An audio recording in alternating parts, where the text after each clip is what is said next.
Goodbye, school system. I've spent years trying to decide whether you made me or destroyed me, and maybe somehow you did both. You were the first place that I learned that being different could make people cruel, the place where I first realised that struggling quietly meant struggling alone. I remember the first time I understood that I was not like the others. The way children ran away from me on the playground like difference was contagious. The confusion of watching everyone else exist so easily, while every second for me felt rehearsed, calculated, exhausting. I remember sitting in classrooms in floods of tears whilst teachers continued talking like they could not see me breaking right in front of them. And maybe they really couldn't.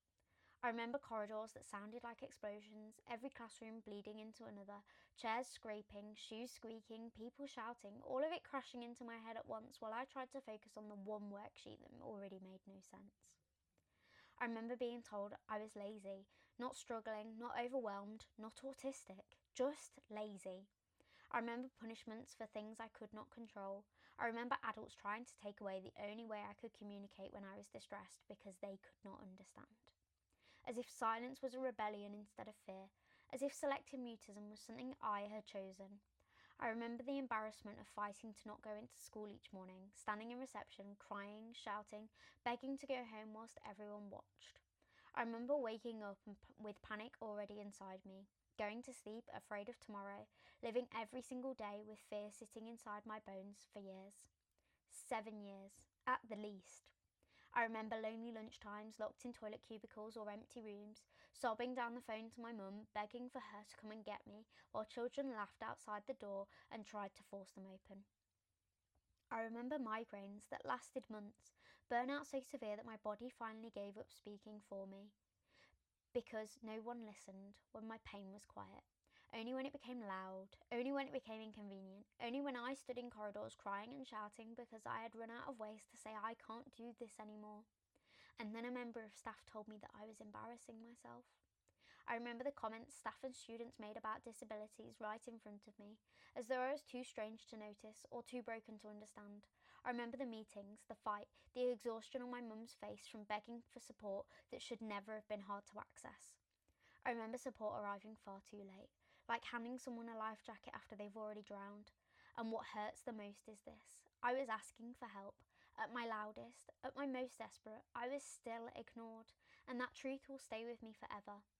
But inside you, system, there were also people, and that's what makes leaving hurt, because amongst the damage there were teachers, LSAs, that became friends, who held pieces of me together when I was falling apart and couldn't hold them myself.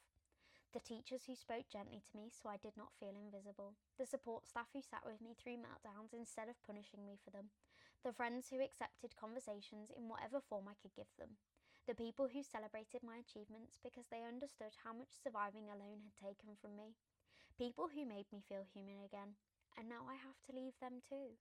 And that's the cruelest part of it all, leaving behind the thing that hurt you while grieving the people inside it who kept you alive.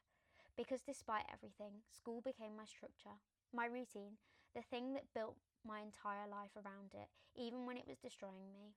And now it's ending. Today marks my final normal day in the system. I'm about to sit my A-levels and walk away from the only system I have ever known. Part of me feels relief so intense it almost feels like guilt. Relief that I may never again have to force myself through corridors while panic claws at my chest. Relief that maybe one day I will stop associating the morning with fear. Relief that I survived. But another part of me grieves so deeply I don't know what to do with it. Grief for the little girl who deserved understanding sooner. The little girl who learned to make herself smaller, quieter, easier, because every unmet need eventually became an inconvenience to someone else.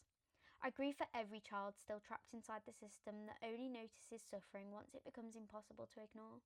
I grieve for the families like mine, still fighting, for the autistic girls mistaken for difficult, dramatic, lazy and emotional, for the children sitting in classrooms right now, trying not to cry because they think survival is the same as coping.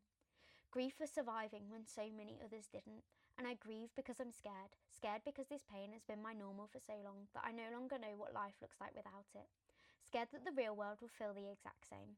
Scared that I will carry this fear forever. Scared because despite everything, school gave me structure, predictability, people and a routine. And now I have to step into a future I cannot picture yet. But maybe there's something important about the fact that I'm still here at all.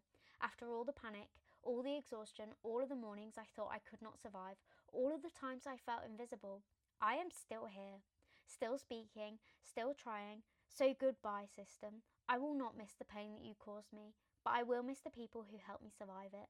And somewhere inside me, there will always be a little girl standing in that school corridor, terrified and unheard, waiting for someone to finally realise that she was never asking for too much.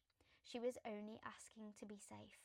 With love for the people who helped me survive, grief for the little me that had to, and hope for something better in the future, Eve.